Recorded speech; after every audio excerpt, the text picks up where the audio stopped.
दिल्ली के एक आलीशान अपार्टमेंट के लिविंग रूम में एक अनोखी भारी खामोशी छाई हुई थी। कीमती फर्नीचर और करीने से सजी कलाकृतियां उस टूटी हुई आत्मा के सामने बेमानी लग रही थीं, जो सोफे के बीच में सहमी हुई बैठी थी। युवा महिला हवलदार प्रिया शर्मा। वह अपने शरीर पर ढीले ढाले कपड़े पहने घुटनों को समेटे हुए सोफे के एक कोने में सिमटी हुई थी। उसकी खाली आंखें बिना किसी केंद्र के शून्य में भटक रही थीं और कभी गर्व से चौंके रहने वाले कंधे टूटे हुए पंखों की तरह झुके हुए थे। उसका हल्का उभरा हुआ पेट बता रहा था कि वह अकेली नहीं है, लेकिन यह सच्चाई उसे निराशा के और भी गहरे अंधेरे में धकेल रही थी। अपनी बेटी के सामने ठंडे संगमरमर के फर्श पर एक अधे उम्र की महिला घुटनों के बल बैठी थी। वह अपनी बेटी के ठंडे पे हाथों को थामे कलेजे को चीर देने वाले दर्द से सिसक रही थी। प्रिया, बेटा, प्ली, माँ को बताओ। हाँ, यूनिट में क्या हुआ था? आखिर किसने मेरी बेटी का यह हाल किया है? माँ की आवाज़ आंसुओं में भीगकर टूट रही थी और उसके कंधे सिसकियों को रोकने की कोशिश में कांप रहे थे, लेकिन प्रिया बस अपना सिर हिलाती रही। उसका पूरा शरीर किसी अदृश्य चीज से भागने की कोशिश में बेकाबू होकर कांप रहा था, जैसे डर ने उसकी हुबान पर ताला लगा दिया हो। माँ ने अपनी बेटी की खाली आंखों में देखा। यह वही बेटी थी जो कभी सबसे ज्यादा इंदा दिल और मजबूत थी, जो भारतीय सेना की लाल नेमप्लेट को दुनिया का सबसे बड़ा गौरव मानती थी। अब वे आंखें चमक खो चुके कांच के टुकड़ों की तरह वीरान थीं। उसकी नगर बेटी की आंखों से हटकर उसके हल्के उभरे हुए पेट पर चली गई। एक नई जिंदगी जिसे उसकी बेटी ने अपनी कोख में पाल कर रखा था, जिसे एक आशीर्वाद होना चाहिए था, वह अब एक ऐसा घाव, एक ऐसा भयानक दाम बन गया था जिसे कभी धोया नहीं जा सकता। उसी पल मां की आंखों से बहते गर्म आंसू जैसे जम गए। दुख की जगह नरक की गहराइयों से निकली हुई ठंडी नगरत ने ले ली। उसने अपनी बेटी का चेहरा थाम लिया और कांपती हुई बेटी के कान में धीरे से, लेकिन औलाद से भी ज्यादा मजबूत आवाज में फुसफुसाई। कोई बात नहीं प्रिया, अब कुछ कहने की जरूरत नहीं है। माँ सब कुछ पता लगा लेगी। वह चुपचाप अपनी जगह से उठी। अब वह दुख में डूबी एक कमोर माँ नहीं थी। उसने बारी बारी से अपनी बेटी के पेट और उसकी खाली आंखों को देखा, और उसके दिमाग में उन शैतानों के लिए बर्फ जैसी ठंडी सघा की योजना बननी शुरू हो गई थी, जिन्होंने इस त्रासदी को जन्म दिया था। वह चुपचाप हार नहीं मानेगी। वह खुद उस नरक में वापस जाएगी जहां उसकी बेटी ने यह सब झेला था, और उन दरिंदों की गर्दनें मरो देगी, उनकी हड्डियां तो देगी जिन्होंने उसकी बच्ची को छूने की हिम्मत की थी, क्योंकि दुनिया में कोई नहीं जानता था। यह साधारण माँ जो अपनी बेटी के दर्द के सामने टूटी हुई दिख रही थी, वास्तव में दुश्मनों के लिए और भारतीय सेना के लिए एक किंवदंती थी। शेरनी कही जाने वाली मेजर जनरल अदिति सिंह राठौर।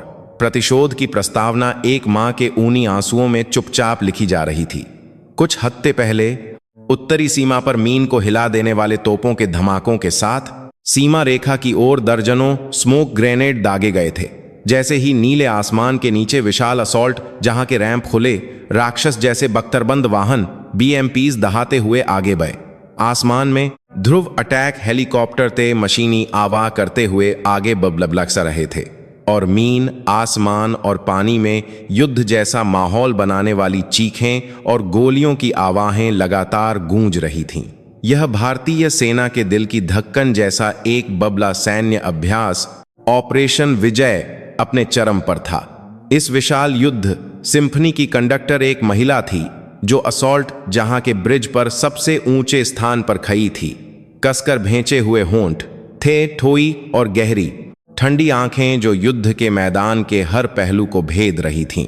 उसकी वर्दी के कंधों पर लगे 2 चांदी के सितारे साबित कर रहे थे कि वह भारतीय सेना की चंद महिला जनरलों में से एक है। सेना में शेरनी के नाम से मशहूर major general Aditi Singh Rathore, report करो। उसकी आवाज धीमी और संक्षिप्त थी, लेकिन उसमें पूरे ब्रिज की हवा को एक पल में नियंत्रित करने की ताकत थी।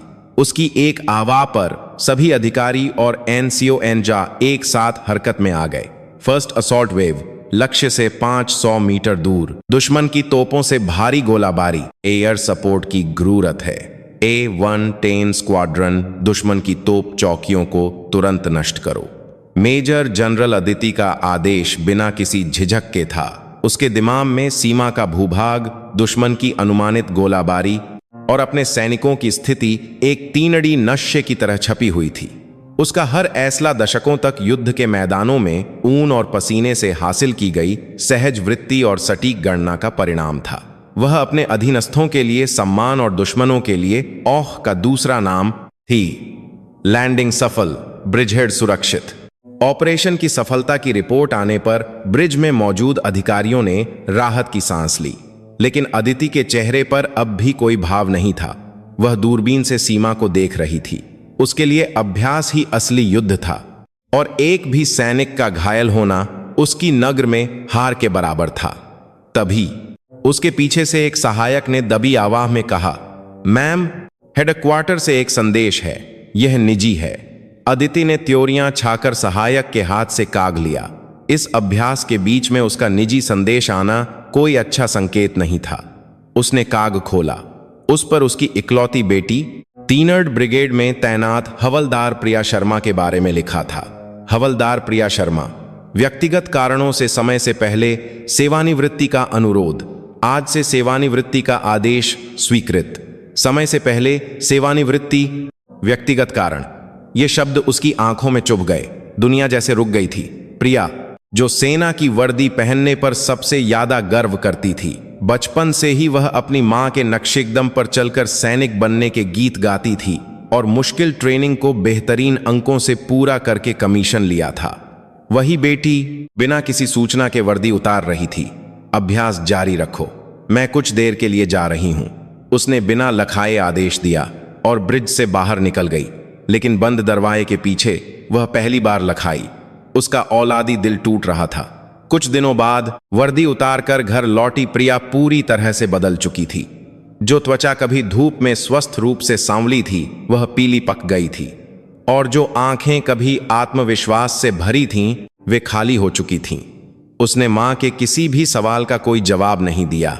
वह बस एक भूत की तरह अपने कमरे में गई और दरवाजा बंद कर लिया। अदिति घंटों तक बेटी के दरवाजे के बाहर खड़ी रही। वह दरवाजा तोड़कर अंदर जाना चाहती थी, उसका गिरेबान पककर पूछना चाहती थी कि क्या हुआ है, लेकिन वह इंतजार करने के अलावा कुछ नहीं कर सकती थी। कई दिन बीत गए।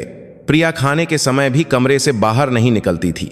उसे खाने की महक से उबकाई आने लगी और एक सुबह बाथरूम से आती बेटी की दर्दनाक उल्टी की आवाज से अदिति की नींद खुली और उसने सहज रूप से महसूस किया कि कुछ बहुत गलत है।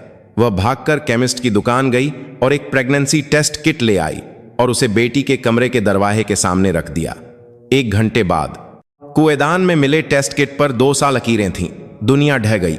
उसकी बेटी, उसकी गौरवशाली सैनिक बेटी, गर्भवती थी।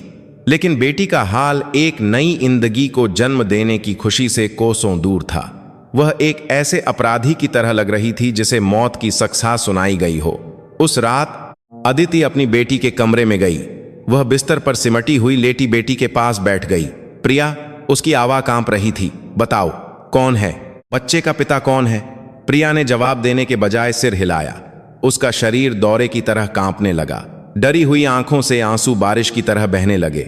नहीं नहीं, बेटी बस यही दोहराती रही और कंबल में और घुस गई, जैसे खुद को दुनिया की हर चीज से छिपाना चाहती हो।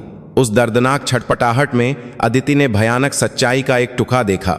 यह प्यार का नतीजा नहीं था, यह हिंसा का निशान था, एक ऐसा घाव जिसे कभी भरा नहीं जा सकता। यूनिट में कुछ हुआ था, है ना? अदिति ने फिर पूछा, लेकिन जवाब में बेटी की डरी हुई खामोशी ही मिली। उसी पल एक मां का दुख एक कमांडर के गुस्से में बदल गया। वह और इंतजार नहीं कर सकती थी। अगर उसकी बेटी नहीं बता सकती तो वह खुद उस नरक में जाकर सच्चाई को उजागर करेगी। उसने ऊनी आंसू पीकर कसम खाई कि वह अपनी बेटी का यह हाल करने वाले उन दरिंदों को अपने हाथों से टुके टुके कर देगी। शेरनी का शिकार शुरू हो रहा था। बेटी की खामोशी किसी भी चीख से, यादा तही से अदिति के दिल को चीर रही थी। उसके पास अब दुख में डूबे रहने का वक्त नहीं था।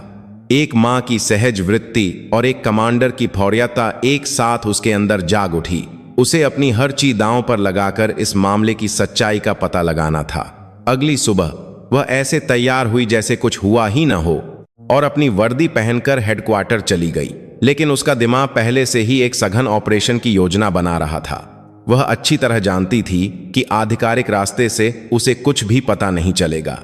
जैसे ही उसकी पहचान मेजर जनरल के रूप में सामने आएगी, सारे सबूत गायब कर दिए जाएंगे और सच्चाई संगठन के भय तर्क के नीचे दब जाएगी। उसने अपने दशकों के सैन्य जीवन में बनाए गए खास के पास वफादार अधीनस्थ थे जो उसके लिए अपनी जान भी दे सकते थे। वे पास वफादार अधीनस्थ थे जो इंटिन डबला खापी लोग जो अब अपनी अपनी जगहों पर चुपचाप अपना कर्तव्य निभा रहे थे। लेकिन एक समय था जब वे उसके साथ शेरनी के रूप में जीवन मृत्यु के साथी थे। उसने अपने सुरक्षित कार्यालय से एक एन्क्रिप्टेड संचार चैनल का उपयोग करके पहले व्यक्ति से संपर्क किया। सेना की जांच इकाई में काम करने वाला एक अनुभवी अन्वेषक जो कभी उसका सीधा सहायक था। सूबेदार बख्तावर सिंह, मैं बोल रही हूं, एक निजी काम है। ओन के दूसरी तरफ बख्तावर सिंह की आवाज में तनाव आ गया। वह अच्छी तरह जानता था कि अदिति निजी काम शब्द का इस्तेमाल कितनी कम करती है। बस हुक्म कीजिए। मैम, 3 ब्रिगेड, पिछले 1 साल का पूरा आंतरिक डेटा देखो। आस्कर महिला सैनिकों से जुड़े सभी रिपोर्ट, अनुशासनात्मक रिकॉर्ड, तबादले और सेवानिवृत्ति के आंकड़े। अनौपचारिक रूप से किसी को पता नहीं चलना चाहिए। समझ गया मैम, थोड़ा समय दीजिए। इसके बाद उसने अपने एक बैचमेट से संपर्क किया जो कार्मिक मुख्यालय में था। उसने अपने दोस्त से 3 ब्रिगेड के कमांडरों के बारे में सारी जानकारी इकट्ठा करने को कहा। ब्रिगेडियर विक्रम सिंह राणा से लेकर प्रिया के सीधे बॉस मेजर राजेश कुमार तक, उनकी प्रतिष्ठा, सेवा का इतिहास और निजी संबंध तक। कुछ दिनों बाद सूबेदार बख्तावर की पहली रिपोर्ट आई। रिपोर्ट इतनी साफ ज़ेरो थी कि उस पर शक हो रहा था। 3 ब्रिगेड पिछले 1 साल में कई बड़े अभ्यासों में सर्वश्रेष्ठ यूनिट चुनी गई। यूनिट में हिंसा और उत्पीड़न की घटनाएं पूरी सेना में सबसे कम। यूनिट संतुष्टि सर्वेक्षण के नतीजे बहुत सकारात्मक। कमांडर ब्रिगेडियर विक्रम सिंह राणा अगले जनरल पद के लिए एक प्रबल दावेदार और अनुकरणीय कमांडर माने जाते हैं। रिपोर्ट 3 ब्रिगेड को एक सपनों की यूनिट, सबसे आदर्श यूनिट के रूप में चित्रित कर रही थी। सब कुछ जारहाप्स था, लेकिन अदिति ने उस जारहाप्सातता के पीछे छिपे विशाल पाखंड और धोखे की गंध को सूंघ लिया। वह जिस सैन्य संगठन को जानती थी वह कभी इतना सातत नहीं हो सकता था। आस्कर सबसे कठिन मानी जाने वाली सीमावर्ती ब्रिगेड का इतना सार सुथरा होना इस बात का मजबूत सबूत था कि कुछ जानबूझकर छिपाया जा रहा था। कुछ तो गब है। उसने बुदबुदाते हुए रिपोर्ट को फिर से देखा। तभी उसकी रिपोर्ट के आखिरी पन्ने पर बहुत छोटे अक्षरों में लिखे आंखों पर पई महिला सैनिकों की स्थिति। पिछले 1 साल में 3 ब्रिगेड में तैनात कुल महिला सैनिक 30, इनमें से दूसरी यूनिट में तबादले का अनुरोध करने वाली 5, चिकित्सकीय कारणों से सेवानिवृत्त 3। उसका दिल ठंडा पड़ गया। 1 साल के भीतर कुल महिला सैनिकों में से 1/3 से यादा ने यूनिट छोड़ दी या छोड़ने की कोशिश की। यह सामान्य आंकड़ा नहीं था। पूरी सेना के औसत की तुलना में यह असामान्य रूप से यादा था और तबादले या सेवानिवृत्ति के कारण ज्यादातर निजी समस्या या पारिवारिक मामले जैसे स्पष्ट रूप से लिखे गए थे। प्रिया भी उनमें से एक थी। मिल गया, यही शैतान की पूंछ थी। यूनिट सब में ताकों और रिपोर्टों के पीछे चुपचाप चीखती हुई चली गई। महिला सैनिकों के निशान छिपा रही थी। अदिति अब मेज पर बैठकर सिर रिपोर्टें नहीं देख सकती थी। उसे खुद उन दरिंदों की मांद में जाना था। उसे अपनी आंखों से देखना था, अपने कानों से सुनना था। उसने तुरंत कमांडर से व्यक्तिगत छुट्टी के लिए आवेदन किया। कारण बताया, परिवार में स्वास्थ्य समस्या। किसी ने कल्पना भी नहीं की थी कि सेना की शेरनी निजी समस्याओं के लिए छुट्टी लेगी, इसलिए उसकी छुट्टी बिना किसी शक के मंजूर हो गई। उस शाम वह घर लौटी और अलमारी की गहराई से वे साधारण कप निकाले जो उसने दशकों से नहीं पहने थे। कीमती गहनों और शानदार कपों की जगह उसने पुरानी जीन्स और एक साधारण स्वेटर पहना। बालों को कसकर बांध लिया और बिना मेकअप वाले चेहरे के साथ आईने के सामने खड़ी हो गई। आईने में अब मेजर जनरल अदिति सिंह राठौर नहीं थी, बस एक साधारण थकी हुई आधे उम्र की मां थी जो अपनी बेटी के दर्द से दुखी थी और सच्चाई जानने के लिए कहीं भी जाने को तैयार थी।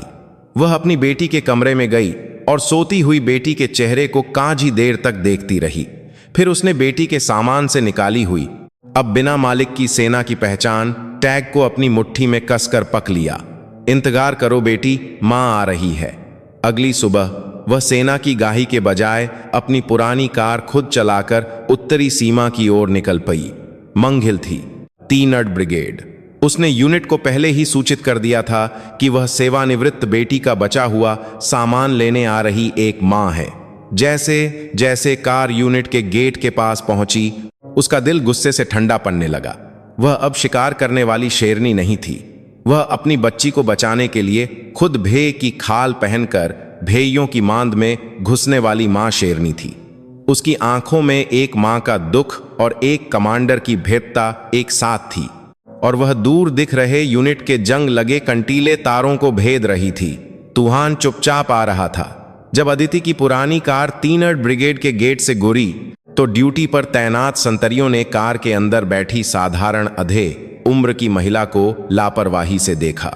वे नहीं जानते थे कि जिसे उन्होंने अभी यूनिट के अंदर जाने दिया है, वह उनके सबसे बड़े कमांडर से भी ज्यादा तरनाक न्याय करता है। अदिति वादे के मुताबिक ब्रिगेड मुख्यालय के प्रशासनिक कार्यालय की ओर बढ़ी। बाहर से यूनिट पूरी तरह से व्यवस्थित लग रही थी। परेड ग्राउंड पर अनुशासित सैनिक बुलंद नारों के साथ अभ्यास कर रहे थे और इमारतें साफ सुथरी थीं। जैसा कि रिपोर्ट में था, यह किसी के लिए भी एक आदर्श यूनिट का नारा था। लेकिन अदिति उस पाखंडी दृश्य के बीच एक घिनौनी सस्ती हुई लाश की गंध महसूस कर रही थी। जब वह प्रशासनिक कार्यालय में दाखिल हुई तो एक युवा क्लर्क ने आकर पूछा, आप हवलदार प्रिया शर्मा की मां हैं? हमें आपके आने की सूचना थी, हम इंतजार कर रहे थे। उसने अदिति को एक छोटे से स्वागत कक्ष में बैठाया। थोड़ी देर बाद अच्छी तरह से इस्त्री की हुई वर्दी पहने 2 अधिकारी कमरे में आए। सबसे आगे आने वाला व्यक्ति 50 के करीब का था, जिसका चेहरा दयालु और प्रभावशाली था। उसकी छाती पर लगी नेम प्लेट पर विक्रम सिंह राणा नाम लिखा था। यही इस यूनिट का सर्वोच्च कमांडर ब्रिगेडियर था। उसने एक नरम मुस्कान के साथ अदिति की ओर बढ़कर हाथ मिलाने की पेशकश की। अरे माताजी, इतनी दूर से आने में आपको बहुत कष्ट हुआ होगा। मैं इस यूनिट का ब्रिगेडियर विक्रम सिंह राणा हूं। उसकी आवाज भरोसेमंद और गहरी थी और उसका लहजा बेहद विनम्र था। वह सेना में अपनी प्रतिष्ठा के लिए जाना जाता था, जो हमेशा सेना के सम्मान और अपने अधीनस्थों के प्यार की बातें करता था। लेकिन अदिति ने उसका हाथ मिलाते ही उसकी सांप जैसी ठंडी और चिपचिपी प्रकृति को महसूस कर लिया। उसके पीछे खड़ा व्यक्ति 40 के दशक की शुरुआत में था, मजबूत कद, काठी और मिलनसार आंखों वाला। वह प्रिया का सीधा बॉस मेजर राजेश कुमार था। माताजी, मैं मेजर राजेश कुमार हूं। प्रिया के बारे में सुनकर मुझे सच में बहुत दुख हुआ। उसने भी एक दुखी चेहरा बनाकर सिर झुकाया। अदिति एक साधारण मां का अभिनय करते हुए बैठ गई। हमारी प्रिया ने काजी परेशानी दी होगी। अचानक से नौकरी छोड़ने की बात सुनकर मैं भी बहुत हैरान थी। क्या यूनिट में कोई मुश्किल थी? उसकी आवाज चिंता और दुख से भरी एक साधारण मां की आवाज थी। उसके सवाल पर ब्रिगेडियर विक्रम ने जैसे पहले से तैयार जवाब देना शुरू कर दिया। नहीं माताजी, प्रिया एक बहुत अच्छी और मेहनती सैनिक थी। बस आजकल के युवा जैसे होते हैं, उसे सेना की कक्की ट्रेनिंग थोड़ी मुश्किल लग रही थी। हमने भी उसे यूनिट में ढलने में मदद करने की बहुत कोशिश की, लेकिन उसकी इच्छा इतनी मजबूत थी कि हम कुछ नहीं कर सके। उसकी बातें हरासजात थीं। उसने सारी जिम्मेदारी प्रिया की कमोरी और समायोजन की कमी पर डाल दी, जबकि खुद को एक ऐसे कमांडर के रूप में पेश किया जिसने उसकी मदद करने की पूरी कोशिश की थी। पास बैठे मेजर राजेश ने बात को आगे बढ़ाया। सही कहा, मैंने उसे गरीब से देखा है। प्रिया हाल ही में बहुत चुप हो गई थी और मानसिक रूप से कागी सहमी हुई लग रही थी। क्या घर में कोई परेशानी थी? उसने हमें तो कुछ नहीं बताया। उसने चतुराई से तीर अदिति की ओर मुंह दिया, जैसे वह एक ऐसी मां को दोषी ठहरा रहा हो जिसने अपनी बेटी की समस्याओं को ठीक से नहीं समझा। अदिति ने अपने अंदर उबलते गुस्से को दबाते हुए और भी दुखी चेहरा बनाया। ऐसा तो कुछ नहीं था। मोसे आदिति ने, क्या साथियों के साथ उसके संबंध ठीक थे? लकी होने के नाते कहीं किसी ने कोई भद्दा मार्क तो नहीं किया? उसकी बात पर दोनों आदमियों के चेहरे पर एक पल के लिए सूक्ष्म तनाव आया, लेकिन ब्रिगेडियर विक्रम ने तुरंत अपनी दयालु मुस्कान वापस लाते हुए हाथ हिलाया। अरे माताजी, ये आप क्या कह रही हैं? हमारी यूनिट ने ऐसी पुरानी बुरी आदतों को पूरी तरह से तम्म कर दिया है। आजकल महिला सैनिकों की हम और भी ज्यादा देखभाल करते हैं। मुझे यकीन है कि आप जिस तरह की बात की चिंता कर रही हैं, वैसा कुछ भी नहीं हुआ होगा। है ना मेजर जी? बिल्कुल। हमारी यूनिट के लोग प्रिया को अपनी छोटी बहन की तरह मानते और उसकी देखभाल करते थे। यह हजार तो झूठ था। वे एक दूसरे को देखकर एक लिखी हुई पटकथा के अनुसार काम कर रहे थे। अदिति को लगा कि वह उनके द्वारा बनाई गई सच्चाई की इस मोटी दीवार में कोई दरार नहीं खोज पाएगी। उनकी आंखों में सहानुभूति और दुख का भाव था, लेकिन उसकी गहराई में यूनिट के रहस्यों को जानने की कोशिश करने वाले एक बाहरी व्यक्ति के प्रति तिरस्कार और उपहास की एक झलक थी। अच्छा, यह सुनकर अच्छा लगा, अदिति ने बेजान आवाज में जवाब दिया और उठ खड़ी हुई। तो क्या मैं प्रिया के क्वार्टर में जाकर उसका बचा हुआ सामान ले सकती हूँ? जी बिल्कुल मेजर, माताजी को अच्छे से ले जाइए और उनकी हर जरूरत में मदद कीजिए। ब्रिगेडियर विक्रम ने आयर तक एक आदर्श सज्जन का अभिनय किया। मेजर राजेश के साथ ब्रिगेड मुख्यालय से बाहर निकलते समय अदिति ने आसपास से घुरते अन्य अधिकारियों और एनसीओ की नहरों को महसूस किया। उनमें से कुछ ने उसे पहचानकर हैरानी जताई, लेकिन मेजर की नगर पत्ते ही वे जल्दी से सिर झुकाकर चले गए। पूरी यूनिट एक विशाल मौन कार्टेल का हिस्सा थी। प्रिया का सिंगल क्वार्टर साफ सुथरा था, जैसे वहां कभी कोई रहा ही न हो, लेकिन अदिति ने वहां अपनी बेटी द्वारा छोहे गए निराशा के निशान खोज लिए। मैं की दरा की गहराई में मिले आंसुओं के धब्बों वाले तत्व और बिस्तर के नीचे मिले साथियों के साथ फाई हुई तस्वीरें। अदिति धीरे धीरे अपनी बेटी का सामान बक्से में रखने लगी। सामान पैक करते समय वह दरवाजे के बाहर अपनी निगरानी कर रहे मेजर राजेश की उपस्थिति को महसूस कर रही थी। वह उसे किसी और से संपर्क करने से रोक रहा था। सामान पैक करने के बाद अदिति ने राजेश से आखिरी अनुरोध किया, आखिर में मैं प्रिया के साथ काम करने वाली उसकी महिला साथियों से मिलना चाहती हूँ।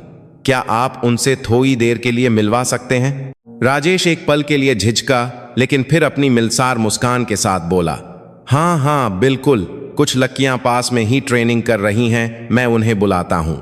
थोड़ी देर बाद दो युवा महिला हवलदार झिझकते हुए उसके पास आईं। वे पसीने और धूल से सनी हुई थीं, लेकिन उनके चेहरे अत्यधिक तनाव और डर से पीले पहे हुए थे। माताजी, ये प्रिया की बैचमेट्स हैं, आप बात कर लीजिए। राजेश ठीक बगल में खंगा होकर उनकी बातचीत पर नजर रख रहा था।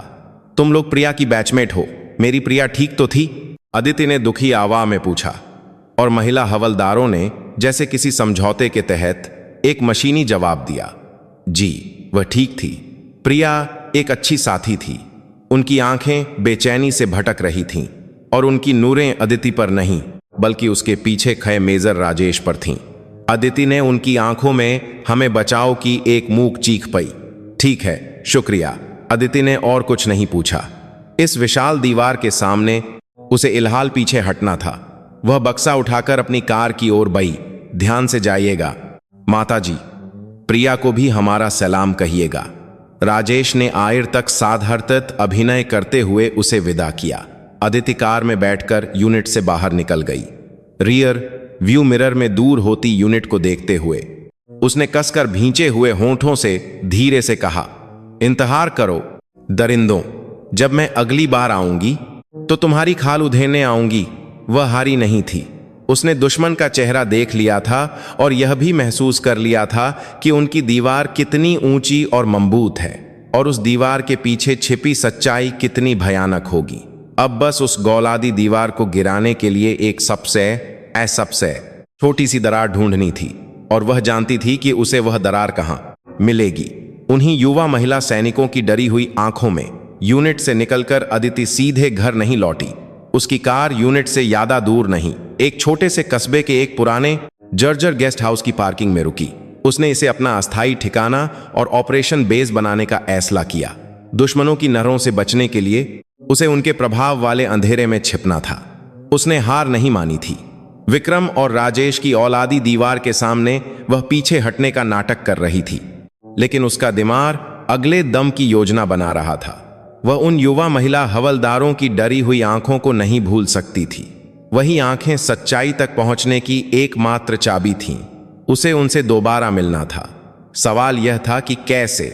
यूनिट के अंदर मिलना नामुमकिन था। राजेश की निगरानी सख्त होगी और वे महिला सैनिक भी डर के मारे मुंह नहीं खोलेंगी। उसे उनके यूनिट से बाहर आने का इंतजार करना था। उसने कई दिनों तक गेस्ट हाउस के कमरे में रहकर अपने पुराने खुफिया दिनों की तकनीकों का इस्तेमाल किया। उसने यूनिट के आसपास के संचार रिकॉर्ड को सुना और सोशल मीडिया और स्थानीय समुदायों को खंगाला। आखिरकार उसे एक बात पता चली। इस हफ्ते के अंत में यूनिट के पास के एक मंदिर में सैनिकों के लिए एक धार्मिक कार्यक्रम आयोजित किया जा रहा था और उस कार्यक्रम में महिला सैनिक भी स्वेच्छा से भाग ले सकती थीं। यही मौका था। रविवार की सुबह अदिति एक साधारण भक्त की तरह साफ सुथरे कपड़े पहनकर मंदिर में पहले से जाकर बैठ गई। थोड़ी देर बाद कुछ जाने पहचाने चेहरे मंदिर में दाखिल हुए। वही 2 महिला हवलदार जिनसे वह कुछ दिन पहले यूनिट में मिली थी। वे दूसरे सैनिकों से अलग एक कोने में बेचैन चेहरों के साथ बैठी थीं। अदिति ने पूजा खत्म होने का इंतजार किया। जब सब लोग बिखरने लगे तो उसने उनमें से एक को शौचालय की ओर जाते देखा और चुपचाप उसके पीछे हो ली। शौचालय में सिंक के पास हाथ धो रही युवा महिला हवलदार ने आईने में अदिति की परछाई देखकर पीली पड़ गई। वह डरकर पीछे हटी। माताजी, आप यहां बस कुछ मिनट, किसी को पता नहीं चलेगा। अदिति ने दरवाजा बंद किया और यथासंभव नरम आवाज में कहा, तुम्हारा नाम हवलदार सुनीता देवी है ना? सुनीता देवी ने डर के मारे सिर हिलाया। प्लीज सुनीता बेटा, मैं बस एक मां हूं। मैं बस यह जानना चाहती हूं कि मेरी बेटी इस हाल में क्यों लौटी। प्लीज मेरी मदद करो। अदिति की आंखों में अब एक जनरल का रुतबा नहीं था, सिर्फ एक मां का दर्दनाक दुख था जो अपनी बेटी को खोने की कगार पर थी। उसकी सच्ची आंखों को देखकर सुनीता देवी की आंखें बुरी तरह कांपने लगीं। उसने होंठ भींचे लेकिन कुछ बोल नहीं पाई। डर उसका गला घोंट रहा था। मैं जानती हूं कि तुम डरी हुई हो, लेकिन अगर तुम चुप रही तो अगली शिकार तुम या तुम्हारी कोई और साथी हो सकती है। वे दरिंदे कभी नहीं रुकेंगे। अदिति की आवाज उसके दिल में उतर गई। उसी पल सुनीता देवी की आंखों से रुके हुए आंसू फूट पे वह मीन पर बैठकर सिसकने लगी। मां कर दीजिए, मां कर दीजिए माताजी, हम बहुत कायर थे। उसके रोने के साथ सच्चाई का बंद दरवाजा आयरकार खुलने लगा। उसने जो कहानी सुनाई वह अदिति की कल्पना से कहीं ज्यादा भयानक और संगठित थी। प्रिया दीदी मेजर राजेश कुमार की नहरों में आ गई थीं। शुरू में यह सिर्फ दूसरी महिला सैनिकों की तरह हल्की छेछा और मौखिक हिंसा थी, लेकिन दीदी अलग थीं। वह अन्याय बर्दाश्त नहीं करती थीं और हमेशा बहादुरी से सामना करती थीं। यही मुसीबत की जड़ बन गया। सुनीता देवी के बयान के अनुसार मेजर राजेश नियमित रूप से महिला सैनिकों को अकेले में बुलाकर शराब परोसने के लिए मजबूर करता था या रात की ड्यूटी के बहाने अनावश्यक शारीरिक संपर्क करने की कोशिश करता था। ज्यादातर महिला सैनिक किसी नुकसान के डर से चुप रहती थीं, लेकिन प्रिया अलग थी। उसने सार्वजनिक रूप से उसके व्यवहार पर सवाल उठाया और उसके बाद राजेश का उत्पीड़न और भी बढ़ा गया। लेकिन यह सब कुछ नहीं था। सुनीता देवी ने कांपती आवाज में आगे कहा, एक रात प्रिया दीदी ने गलती से मेजर राजेश और ब्रिगेडियर विक्रम सिंह राणा की बातें सुन ली। वे यूनिट के नए निर्माण के लिए आए सामान को बाहर बेचकर एक गुप्त फंड बना रहे थे। उसी पल अदिति सब कुछ समझ गई। यह सिर्फ एक यौन अपराध नहीं था, यह भ्रष्टाचार की एक बड़ी श्रृंखला थी। प्रिया ने उनके सबसे खतरनाक रहस्य को जान लिया था। उन्हें पता चल गया कि दीदी सब कुछ जान गई हैं और उन्होंने दीदी का मुंह बंद करने के लिए वह किया जिसे कभी मां नहीं किया जा सकता। सुनीता देवी आगे के शब्द नहीं कह पाई और फूट फूट कर रोने लगी। उस रात एक पार्टी के बहाने दीदी को बर्दस्ती शराब पिलाई गई और मेजर राजेश और उसके कुछ करीबी अधिकारियों ने नशे में धुत दीदी को क्वार्टर तक छोड़ने के बहाने। अदिति की आंखों के सामने अंधेरा छा गया। उसके पूरे शरीर में ऊन जैसे उल्टा बहने लगा। सामूहिक बलात्कार। उन्होंने अपने भ्रष्टाचार को छिपाने के लिए एक महिला सैनिक, उसकी बेटी को संगठित रूप से कुचल दिया था और पेट में पल रहा बच्चा उसी भयानक रात का नतीजा था। दीदी उस दिन के बाद पूरी तरह टूट गईं। उन्होंने दीदी को धमकाया कि अगर यह बात बाहर बताई तो उसे ही चरित्रहीन साबित करके उसकी नौकरी तम कर देंगे। दीदी किसी से कुछ नहीं कह सकी और आखिरकार सब कुछ छोड़कर भागने की तरह यूनिट से चली गईं। अब सारी पहेली सुलझ गई थी। बेटी की खामोशी, डरी हुई आंखें और नहीं कहकर चीखने का कारण। अदिति ने इतनी ओर से मुट्ठी भींची कि उसके नाखून हथेली में धंस गए और उसे पता भी नहीं चला। उसके अंदर कुछ पूरी तरह से टूट गया था। वह सुनीता को सहारा देकर उठा ही रही थी कि अचानक शौचालय का दरवाजा ओर से खुला। दरवाजे पर नरक के शैतान जैसे चेहरे के साथ मेजर राजेश और उसके कुछ आदमी खजे थे। सुनीता के साथ मंदिर आई दूसरी साथी ने डर के मारे उसे सब कुछ बता दिया था। तो तुम लोग यहां भविष्य की योजना बना रहे थे? राजेश ने एक नीच मुस्कान के साथ अंदर आते हुए कहा। उसकी नजरें अदिति और सुनीता पर घूम रही थीं। माताजी, मैंने आपको साफ समझाया था, हमारी यूनिट में कोई समस्या नहीं है, लेकिन आप ऐसे पीछे से हमारे लोगों को भड़काएंगी तो यह ठीक नहीं होगा। सुनीता डर के मारे अदिति के पीछे छिप गई। अदिति ने अपनी बेटी की साथी को अपनी सुरक्षा में लेते हुए ठंडी नहरों से राजेश का सामना किया। रास्ता छो। हाँ, रास्ता छो दूं? अब कहां जाने की तैयारी है? राजेश और उसके आदमियों ने आकर उसका रास्ता पूरी तरह से रोक दिया। छोटे से शौचालय में वे पूरी तरह से घिर चुके थे। बेकार की हरकत की, बुया, चुपचाप चली जाती तो अच्छा होता। राजेश अब एक दयालु मेजर का अभिनय नहीं कर रहा था। उसकी असली घिनौनी जानवर जैसी सूरत सामने आ रही थी। उसने अदिति की ठोही की ओर हाथ बहाते हुए एक घिनौनी आवाज में फुसफुसाया। सुना है तुम्हारी बेटी के साथ क्या हुआ था? बहामेदार नहा रहा था। क्या तुम भी उसका स्वाद चखना चाहती हो? हम तुम्हें सिखा सकते हैं। यह इंसानी भाषा नहीं थी, यह एक शैतान की घिनौनी फुसफुसाहट थी। उसी पल अदिति का विवेक पूरी तरह से तम हो गया। अब सिर्फ एक ही चीज बची थी, सामने खड़े दरिंदों को पूरी तरह से तम कर देने की एक मां शेरनी का गुस्सा। क्या तुम भी उसका स्वाद चखना चाहती हो? जैसे ही मेजर राजेश के मुंह से वे घिनौने शब्द निकले, छोटे से शौचालय की हवा जम गई। सुनीता डर के मारे सांस लेना भूल गई और राजेश के आदमियों ने नीच मुस्कान के साथ अदिति को घेर लिया। उन्हें यकीन था कि उनकी धमकी और अपमान के सामने यह साधारण अधे उम्र की महिला डरकर टूट जाएगी, लेकिन उनकी उम्मीदें बुरी तरह से लत साबित हुईं। अदिति डरी नहीं, उसकी आंखों में दुख या आंखों में दुखार, डर नहीं बल्कि सब कुछ जला देने वाली लाल गुस्से की आग जल रही थी। उसने राजेश को नरंदा करके उसके पीछे खड़े उस व्यक्ति को घूरा जो इस पूरी स्थिति का आनंद ले रहा था, ब्रिगेडियर विक्रम सिंह राणा। वह न जाने कब वहां आ गया था और इस क्रूर नाटक का अंत देख रहा था। ब्रिगेडियर विक्रम सिंह राणा। अदिति की आवा बर की तरह ठंडी और तेज के ताप थी जो सुनने वाले की हड्डियों तक चुभ रही थी। उसकी आवा में अब एक साधारण मां की कमोरी नहीं थी, उसमें एक कमांडर का वह ठंडा रुतबा था जिसने अनगिनत दुश्मनों को कंपा दिया था। तुमने अभी अपनी जिंदगी की सबसे भेलती की है। तुमने एक सोए हुए राक्षस को जगा दिया है। उसके अचानक बदले हुए रवैये से विक्रम और राजेश एक पल के लिए हैरान रह गए, लेकिन जल्द ही यह सोचकर कि स्थिति उनके नियंत्रण में है, वे घमंड से हंस पे। हा, यह पागल बुघिया क्या कह रही है? किसकी हिम्मत हुई हमारे सामने धमकी देने की? ब्रिगेडियर विक्रम ने हरीली हंसी के साथ चिल्लाया। हाँ, राक्षस। चलो देखते हैं तुम्हारा राक्षस कितना तरनाक है। पको इन दोनों को, आज इन्हें अच्छे से सिखाओ कि असली सेना का स्वागत क्या होता है। उसके आदेश पर राजेश के आदमी घिनौनी मुस्कान के साथ उनकी ओर बढ़े। सुनीता ने चीखकर अपनी आंखें बंद कर लीं। जिस पल लगा कि सब खत्म हो गया है, तभी धद धद धद धद धद अचानक मंदिर की पुरानी खिड़कियां वोर होर से हिलने लगीं और पूरी मीन जैसे कांप उठी। एक भारी घग्गाहट ने आसमान को ढक लिया।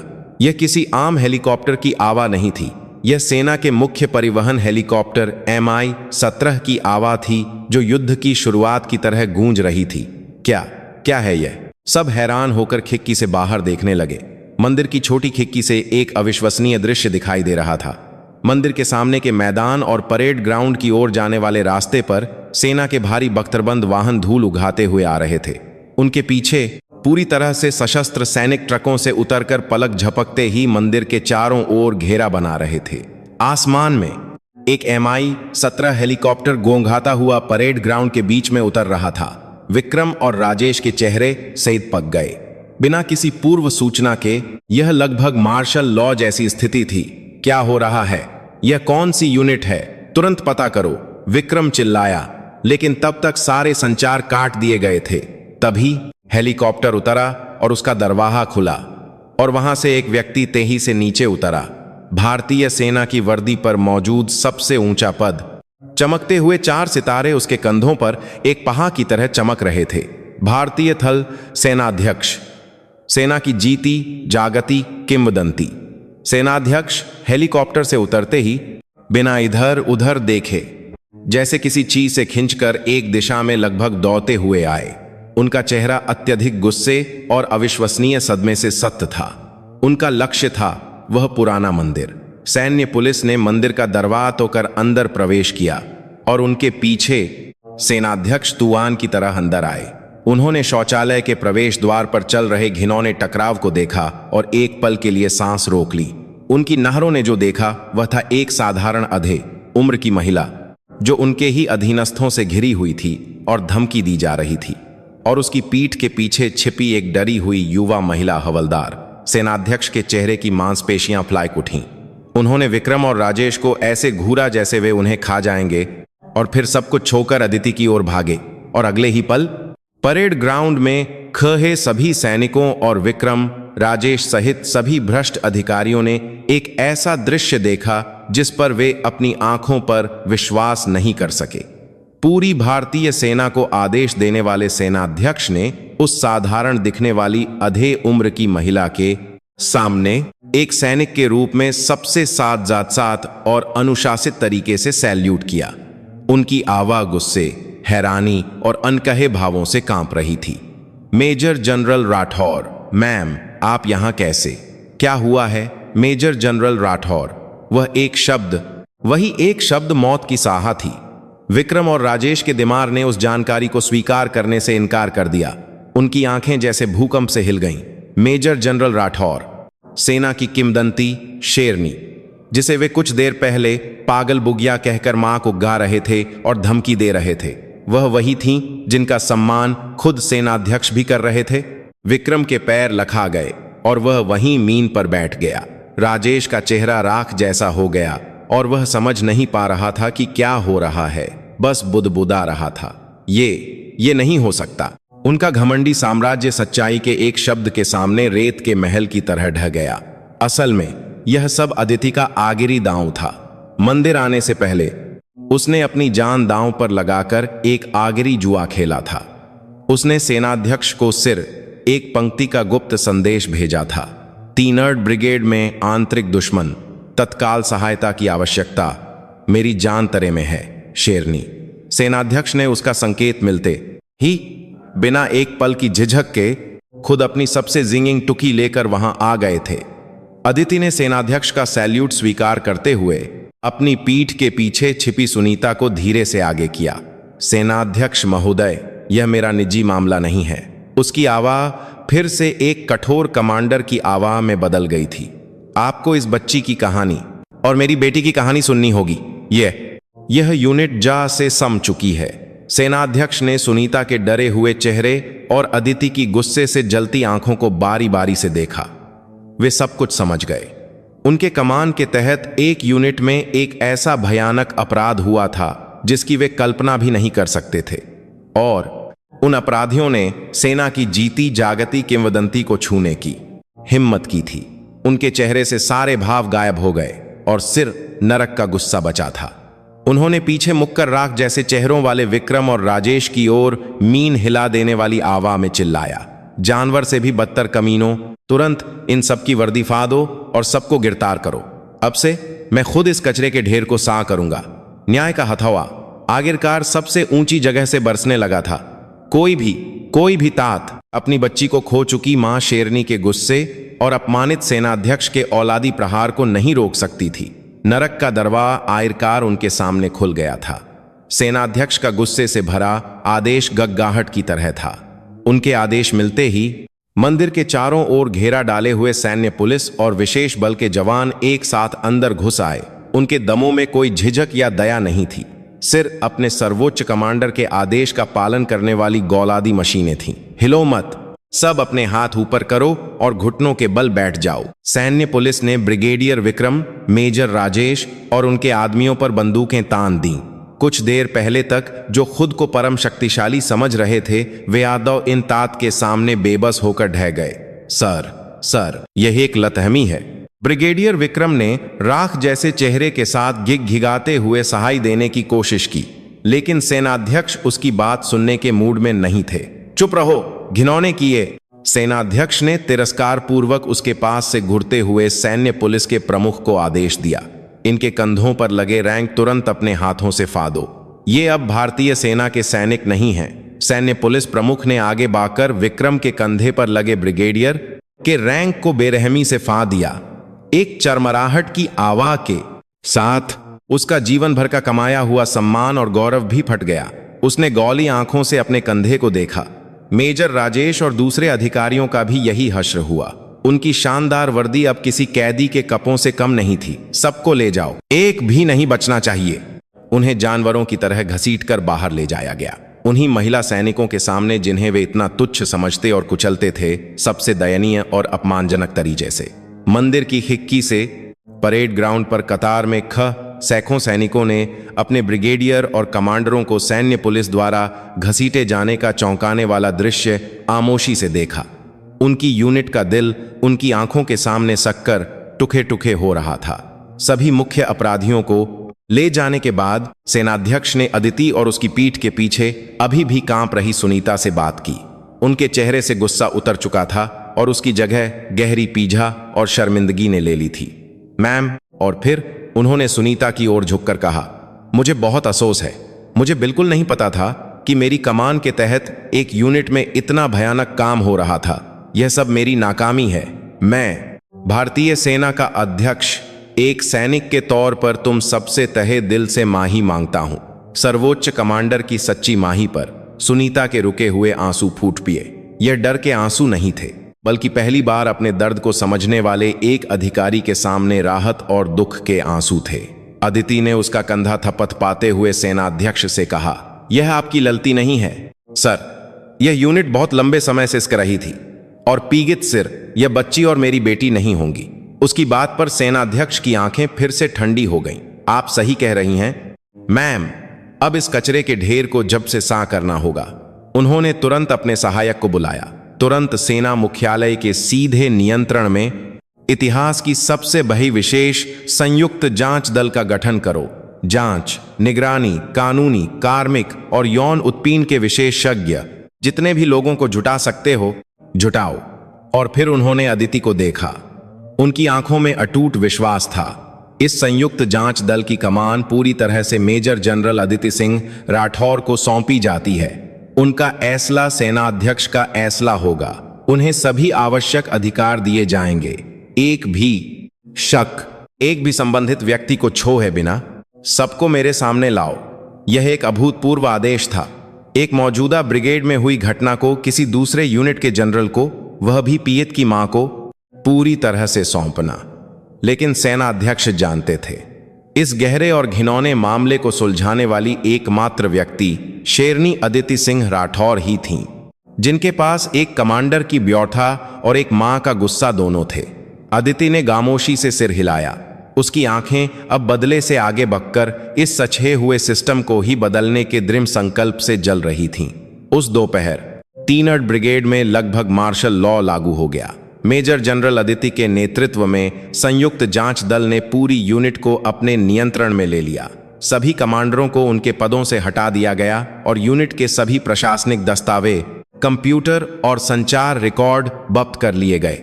अदिति का पहला आदेश यूनिट की सभी महिला सैनिकों को तुरंत सभी कर्तव्यों से हटाकर एक सुरक्षित अलग जगह पर रखना था और बाहर से भेजे गए पेशेवर मनोवैज्ञानिक सलाहकारों के साथ उनकी एक एक करके बैठकें शुरू करवाईं।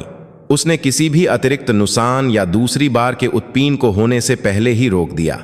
वह जानती थी कि सच्चाई उजागर करने के साथ साथ घायल बच्चों की रक्षा करना भी उतना ही महत्वपूर्ण है। जांच तेजी से और बेरहमी से आगे बढ़ी। अदिति ने सबसे पहले पके गए विक्रम और राजेश से खुद पूछताछ की। शुरू में उन्होंने आरोपों से सार इनकार किया और चिल्लाया कि अदिति व्यक्तिगत बदले की भावना से मामले को बना रही है। यह सार तौर पर शक्ति का दुरुपयोग है। एक पीड़ित की मां कैसे जांच का नेतृत्व कर सकती है? लेकिन अदिति ने पलक भी नहीं झपकाई। मैं तुम्हारे सामने एक पीड़ित की मां के रूप में नहीं बैठी हूं। मैं सेनाध्यक्ष के आदेश पर नियुक्त विशेष जांच दल की प्रमुख के रूप में बैठी हूं और तुम लोग अब मेरे जूनियर सैनिक नहीं, बल्कि सेना के सम्मान को कलंकित करने वाले घिनौने अपराधी हो। उसने जांचकर्ताओं द्वारा जुटाए गए सबूत एक एक करके उनके सामने फेंके। विक्रम के निर्माण कंपनी से रिश्वत लेने के सबूत वाले बैंक खाते के लेन देन, राजेश के पिछली यूनिट में भी महिला सैनिक से छेड़छाड़ के मामले में अनुशासनात्मक कार्रवाई का रिकॉर्ड और उनके घिनौने अपराधों के पैसे को ठिकाने लगाने और अपनी झूठी गवाही बनाने वाले यूनिट के बाहर के बारों के साथ ऑन कॉल के रिकॉर्ड। भारी सबूतों के सामने उनकी रक्षा की दीवार ढहने लगी। आजकर राजेश के करीबी अपराध में शामिल युवा अधिकारियों ने जब देखा कि उनका सैन्य करियर तम होने वाला है तो वे एक दूसरे पर आरोप लगाने लगे। मैंने तो बस ब्रिगेडियर राणा के आदेश का पालन किया था। मेजर राजेश ने ही सब कुछ प्लान किया था। विशाल मौन कार्टेल परम शक्ति के हथौहे के सामने बहुत आसानी से टूटकर बिखर गया और आखिरकार अदिति को सबसे निर्णायक सबूत मिल गया। एक महिला सैनिक ने हिम्मत करके राजेश द्वारा उसे भेजे गए घिनौने संदेश और उनके अपराधों की ओर इशारा करने वाली बातचीत की रिकॉर्डिंग सौंप दी। वह बदले के डर से अब तक किसी को नहीं बता पाई थी, लेकिन मेजर जनरल अदिति को देखकर उसने आयरी उम्मीद लगाई थी। सारी पहेली सुलझ गई। यह कोई अचानक हुआ अपराध नहीं था। यह यूनिट के सर्वोच्च कमांडर के नेतृत्व में कई बिचौलियों के सहयोग और चुप्पी के साथ बनाया गया एक विशाल अपराध का साम्राज्य था। अदिति देर रात तक पूछताछ कक्ष में बैठी रही। उसने रिपोर्ट में लिखे अनगिनत पीड़ितों के नाम देखते हुए अपनी बेटी प्रिया का चेहरा याद किया और इस नरक में अकेले लत्ते हुए गिर गई अनगिनत गुमनाम बेटियों के बारे में सोचा। उसने ऐसला किया, इस मामले को सिर्फ यूनिट की आंतरिक समस्या के रूप में दबाया नहीं जाना चाहिए। इस ससे हुए घाव को पूरे भारत के सामने लाना होगा और पूरी सेना को हिला देने वाला एक विशाल तूफान खड़ा करना होगा। तभी दूसरी तीसरी प्रिया को बनने से रोका जा सकेगा। उसने सेनाध्यक्ष को सीधा ओन किया। सर, अदिति बोल रही हूं। जांच के नतीजे हमारी कल्पना से कहीं ज्यादा घिनौने और बहे हैं। वोन के दूसरी तरफ सेनाध्यक्ष की आवाज भारी हो गई। क्या करने का इरादा है जनरल? इस मामले को मीडिया के सामने लाना होगा। इसे जनता के न्याय का सामना करना होगा। यह सेना के लिए एक घातक फैसला हो सकता था, लेकिन सेनाध्यक्ष ने बिना किसी झिझक के जवाब दिया, ठीक है, जैसा आप चाहें वैसा ही करें। सहुआ मांस काटना ही पत्ता है, भले ही इस प्रक्रिया में हड्डी ही क्यों न दिखने लगे। सारी जिम्मेदारी यह सेनाध्यक्ष लेगा। एक विशाल तूफान अब पूरे भारत की ओर भा रहा था। एक मां का गुस्सा अब पुराने और भ्रष्ट सिस्टम को हिला देने वाली सुधार की एक विशाल दहा बनने जा रहा था। अगली सुबह देश में भूचाल आ गया। प्रमुख अखबारों की सुर्खियां और सुबह के समाचारों की पहली बार एक ही घटना की ओर इशारा कर रही थी। चौंकाने वाला खुलासा, सेना की सीमावर्ती यूनिट में अब तक का सबसे बड़ा यौन अपराध कांड, ब्रिगेडियर के नेतृत्व में संगठित सामूहिक बलात्कार, सैन्य घोटाले को छिपाने के लिए महिला हवलदार को कुचलने वाले शैतान, पीड़िता के गर्भवती होने की बर से सदमा, मौन का कार्टेल, वे कैसे राक्षस बन गए। मेजर जनरल अदिति और सेनाध्यक्ष के फैसले के तहत संयुक्त जांच दल ने देर रात जांच के कुछ नतीजे रणनीतिक रूप से मीडिया को लीक कर दिए। सेना की अपनी कमियों को उजागर करना एक बहुत ही दुर्लभ घटना थी, लेकिन उन्होंने यह फैसला किया कि इस सचे हुए घाव को जनता के सामने पूरी तरह से उजागर करके ही इसका स्थायी इलाज संभव है। मीडिया रिपोर्ट सिर्फ शुरुआत थी। रक्षा मंत्रालय में आयोजित आधिकारिक ब्रीफिंग में सेनाध्यक्ष ने दुखी चेहरे के साथ खुद माइक संभाला। उन्होंने बिना किसी बहाने या लीपापोती के ब्रिगेड में हुई सभी त्रासदियों को अपने मुंह से बताया। ब्रिगेडियर विक्रम और मेजर राजेश के शर्मनाक अपराध और सेना ने अब तक इस मुद्दे को कैसे नरंदा किया था, इस पर एक तीखा आत्म चिंतन भी किया। यह कुछ भ्रष्ट सैनिकों की व्यक्तिगत लत्ती नहीं है, यह हमारी पूरी सेना का शर्मनाक आईना है। मैं भारतीय सेना का अध्यक्ष देशवासियों से और सबसे गहरे घाव झेलने वाले पीड़ित सैनिकों और उनके परिवारों से सिर झुकाकर माही मांगता हूं। सेनाध्यक्ष के झुककर माही मांगने का दृश्य देश के सभी टीवी चैनलों पर लाइव प्रसारित हुआ। सेना के शीर्ष नेतृत्व के इस ईमानदार और अभूतपूर्व दम से जनमत में उबाल आ गया। इंटरनेट पोर्टलों और सभी सोशल मीडिया पर इस घटना से जूही बरों और टिप्पणियों की बाढ़ आ गई। लोगों का गुस्सा आसमान छू रहा था। क्या यही देश है? बेटी को सेना में भेजा था ताकि दरिंदे उसे कुचल दें। सभी संबंधित लोगों को फांसी दो। वे सैनिक नहीं, शैतान हैं। पीता गर्भवती है, यह सुनकर दिल फट रहा है। राष्ट्रपति के नाम एक ऑनलाइन याचिका शुरू की गई जिसमें अपराधियों को कक्की सा देने और सेना में यौन अपराधों को रोकने के लिए एक विशेष कानून बनाने की मांग की गई, और सिर्फ एक दिन में 5 लाख से ज्यादा लोगों ने इसका समर्थन किया। महिला संगठनों और नागरिक समाज ने रक्षा मंत्रालय के सामने रोजाना विरोध प्रदर्शन किए। यह मामला सिर्फ एक सैन्य कांड से भागकर पूरे भारतीय समाज को हिला देने वाला एक विशाल तूफान बन गया। इस विशाल सामाजिक गुस्से के बीच मेजर जनरल अदिति चुपचाप अपना काम करती रहीं। उन्होंने मीडिया में अपनी पहचान उजागर नहीं की। वह कोई हीरो नहीं बनना चाहती थीं। उनका एकमात्र लक्ष्य एक ऐसी दुनिया बनाना था जहां कोई और पीड़िता न हो, और अपनी बेटी जैसे दर्द से घुर चुकी दूसरी बेटियों को ढूंढकर उनका हाथ थामना। उनकी ईमानदारी ने निराशा के अंधेरे में छिपी दूसरी पीड़ितों के दिलों को छूना शुरू कर दिया। मीडिया रिपोर्ट आने के अगले दिन संयुक्त जांच दल द्वारा स्थापित गुमनाम शिकायत केंद्र पर पहला जोन आया। यह एक पूर्व महिला सैनिक थी जिसे कुछ साल पहले 3rd ब्रिगेड से अपमानजनक तरीके से सेवानिवृत्त होना पाया था। उसने कांपती आवाज में बताया कि उसे भी मेजर राजेश द्वारा नियमित रूप से यौन उत्पीड़न का सामना करना पाया था, और जब उसने इस पर आवाज उठाई तो उसे ही चरित्रहीन बताकर यूनिट से निकाल दिया गया था। उसकी साहसी गवाही एक चिंगारी बन गई। पहली गवाही के बाद जो लोग अब तक बदले के डर से चुप थे, वे एक एक करके अपनी आवाज उठाने लगे। सिर्फ 3rd ब्रिगेड ही नहीं, दूसरी यूनिटों में भी इसी तरह के अनुभव झेल चुकी अनगिनत महिला सैनिकों की शिकायतें आने लगीं। गुमनाम ओन कॉल्स और ईमेल की बाढ़ आ गई, और जांच दल को रात भर जाग कर उनकी कहानियां दर्ज करनी पड़ी। अदिति हर पीड़िता से खुद मिली। वह एक जांचकर्ता के रूप में नहीं, बल्कि एक वरिष्ठ सैनिक और एक पीड़ित बेटी की मां के रूप में उनकी कहानियां सुनती थी।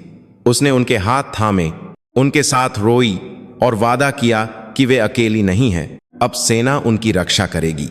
उसकी सच्चाई के सामने पीड़ितों ने अपने दिल के बंद दरवाजे खोल दिए। उन्होंने सालों से उन्हें दबाए रखने वाली शर्म और डर को पार करके अपने साथ हुई भयानक घटनाओं का विस्तार से वर्णन किया।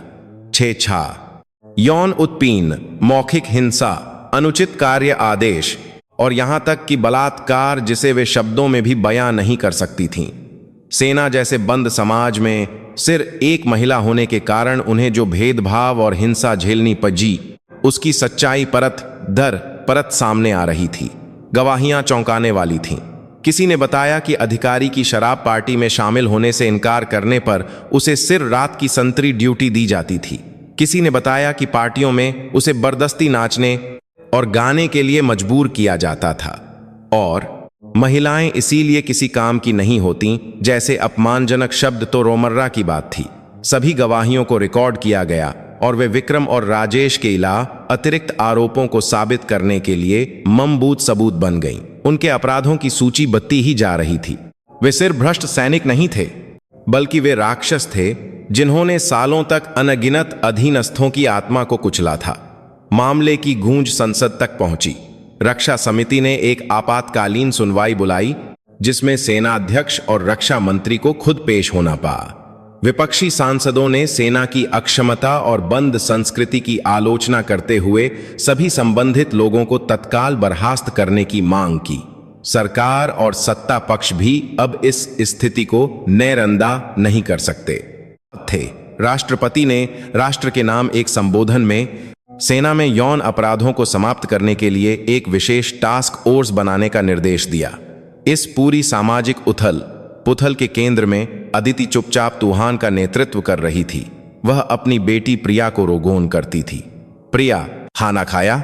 वह मामले के बारे में एक शब्द भी नहीं पूछती थी, बस बेटी का हाल पूछती और एक साधारण माँ की तरह रोमर्रा की बातें करती थी। प्रिया शुरू में सिर्फ एक शब्द में जवाब देती थी, लेकिन हर दिन आने वाली माँ की गर्मजोशी भरी आवाज़ और समाचारों में लगातार दिखाई जा रही सच्चाई से उसका जमा हुआ दिल धीरे धीरे पिघलने लगा था। जिन राक्षसों ने उसे कुचला था, उन्हें समाज के कटघरे में खहा देखकर और अपने जैसी ही पीड़ा झेल चुकी दूसरी पीड़ितों को हिम्मत करके दुनिया के सामने आते देखकर वह धीरे धीरे अपने ऊपर हावी अपराध बोध और शर्म से बाहर आ रही थी। एक रात प्रिया ने पहली बार अपनी माँ से पूछा, माँ आप ठीक हो? वो उनके दूसरी तरफ अदिति एक पल के लिए चुप हो गई। मैं ठीक हूं बेटी, अगर तुम ठीक हो तो माँ भी ठीक है। उसने कसम खाई कि जब वह सारी सच्चाई सामने ले आएगी और सभी अपराधियों को कानून के हवाले कर देगी, तभी वह अपनी बेटी के सामने गर्व से खड़ी हो पाएगी। सच्चाई की एक विशाल लहर आयरकार सभी झूठ और पाखंड को निगल रही थी। एक मां के गुस्से से शुरू हुई एक छोटी सी लहर अब पूरे भारतीय समाज को हिला देने वाली एक विशाल सुनामी बन गई थी, जो हर सही हुई चीज को सा करने लगी थी। न्याय का दिन नजदीक आ रहा था। कुछ महीनों बाद सैन्य उच्च न्यायालय, यह उस मुकदमे का आखिरी दिन था जिस पर पूरे भारतीय समाज की नहरें थीं। अदालत का कमरा पीड़ितों के परिवारों, पत्रकारों और नागरिक समाज के सदस्यों से खचाखच भरा हुआ था, जिससे एकदम घोंटने वाला तनाव महसूस हो रहा था।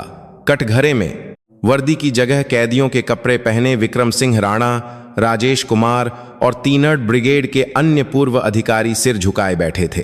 पिछले कुछ महीनों की सुनवाई के दौरान उनके घिनौने अपराध, स्पष्ट सबूतों और अनगिनत पीड़ितों की साहसी गवाही से परत दर परत उजागर हो चुके थे। अब किसी बहाने या सहानुभूति की कोई गुंजाइश नहीं थी।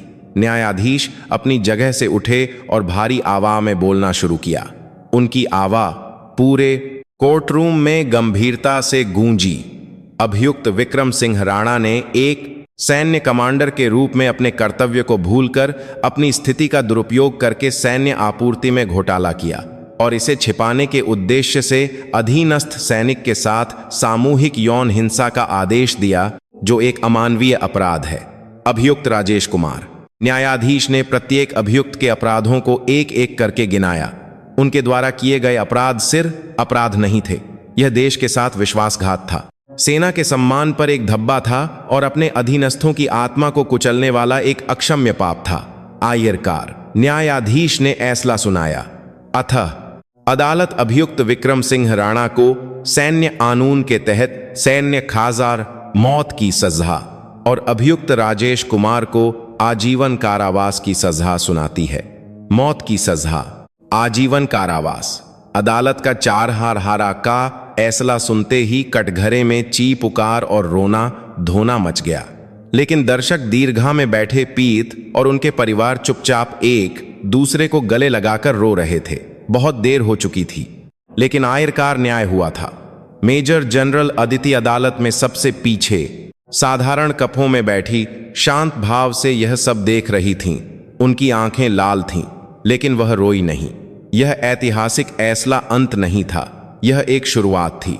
ऑपरेशन शेरनी के नाम से जाना जाने वाला यह मामला पूरे भारतीय सैन्य तंत्र को झां से हिला देने वाले एक बड़े सुधार का संकेत बन गया।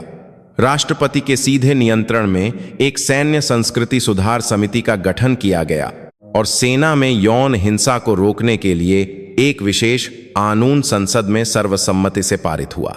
सेना की हर यूनिट में बाहरी विशेषज्ञों की भागीदारी के साथ एक स्वतंत्र यौन उत्पीड़न शिकायत केंद्र स्थापित करना अनिवार्य कर दिया गया।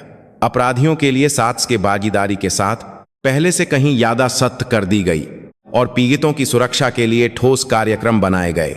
साथ ही मेजर जनरल अदिति के सुझाव पर पीड़ित महिला सैनिकों को कानूनी सहायता, मनोवैज्ञानिक उपचार और समाज में वापसी में मदद करने के लिए एक निजी फाउंडेशन, सैनिक सम्मान फाउंडेशन की स्थापना की गई।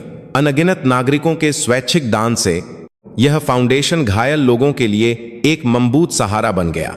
समय बीतता गया, इस भयानक घटना के घाव समाज में गहरे रह गए, लेकिन उन घावों पर उम्मीद के नए अंकुर फूटने लगे। इस घटना के केंद्र में रही प्रिया। वह अपनी मां और अनगिनत लोगों की मदद से धीरे धीरे उस लंबी अंधेरी सुरंग से बाहर आ रही थी। उसने पेशेवर मनोवैज्ञानिक सलाह ली और अपने अंदर के दुहा स्वप्नों से लही। उसे सबसे ज्यादा परेशान करने वाली चीज थी उसके पेट में पल रहे बच्चे का अस्तित्व।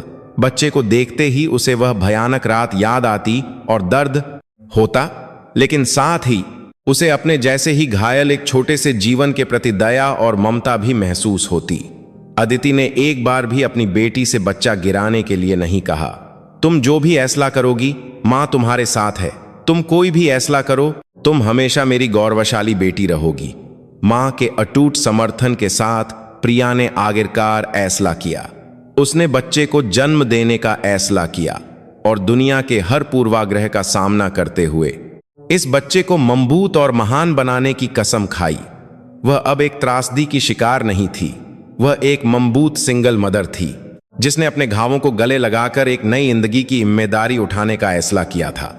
उसकी हिम्मत यहीं नहीं रुकी। ठीक होने के बाद उसने सैनिक सम्मान फाउंडेशन में एक सलाहकार के रूप में काम करना शुरू कर दिया। उसने अपने जैसी पीड़ा झेल चुकी दूसरी महिला सैनिकों का हाथ थामा। उसकी कहानी किसी भी सांत्वना से ज्यादा तात्वर थी और उसने निराशा में डूबी दूसरी पीड़ितों को फिर से खड़े होने की हिम्मत दी। उसने अपने घाव को दूसरों को ठीक करने की तात में बदल दिया था। 1 साल बाद वसंत की एक सुनहरी दोपहर अदिति के अपार्टमेंट का लिविंग रूम ऊशी की हंसी से गूंज रहा था। आज उसके नाती का 100वां दिन मनाया जा रहा था।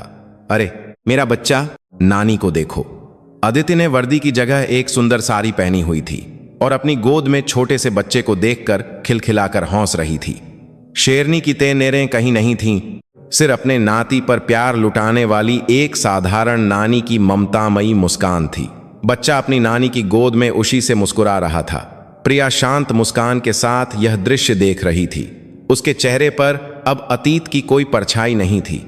वह अब एक बच्चे की मजबूत मां और अनगिनत लोगों को उम्मीद देने वाली एक कार्यकर्ता के रूप में दृढ़ता से खड़ी थी। मां, मैंने बच्चे का नाम सोच लिया है, प्रिया अदिति के पास आकर बोली। क्या नाम है? आशा।